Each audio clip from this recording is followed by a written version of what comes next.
just? Big damn heroes, sir. Ain't we just? The first time many people watched Firefly, it felt strange and familiar at the same time. Cowboys flying through space, ships that sounded like old engines, and characters who spoke like they had shared a lifetime together. You might not remember the exact plot of that first episode, but you probably remember the feeling. And for many viewers, one character stood out immediately. Inara Serra, calm, graceful, and treated with a quiet respect that felt unusual for television at the time. Only later did audiences realize just how bold that choice was. Kana was not written as a victim or a scandal. She was a companion, a high-class courtesan protected by law, respected by society, and fully in control of her choices. That idea terrified network executives. Fox pushed the creators to hide her profession, soften her independence, and cut scenes that showed her agency. Firefly was already ahead of its time, and the network was afraid viewers might actually empathize with someone they were not used to seeing portrayed with dignity.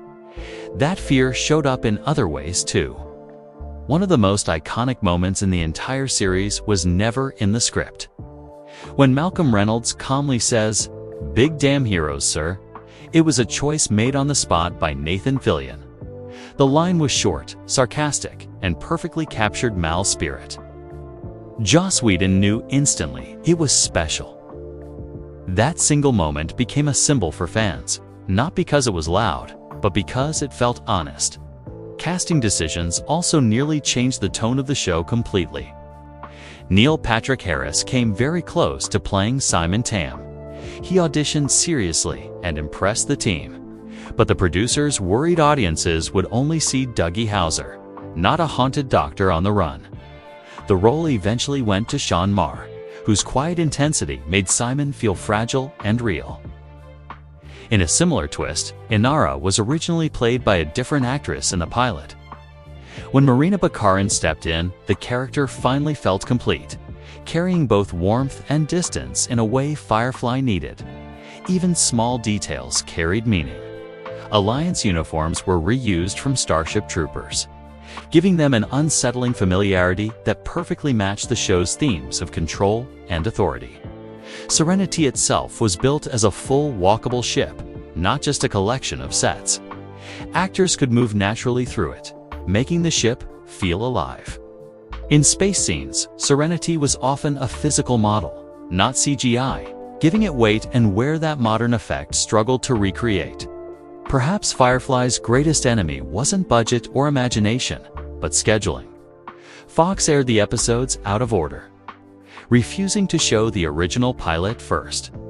Viewers were thrown into a world they had been introduced to and blamed the confusion on the show itself. When Firefly was later released in the correct order, fans finally understood what it was trying to say. By then, it was too late for television, but not too late for legacy. Firefly failed on broadcast TV, but it survived everywhere else.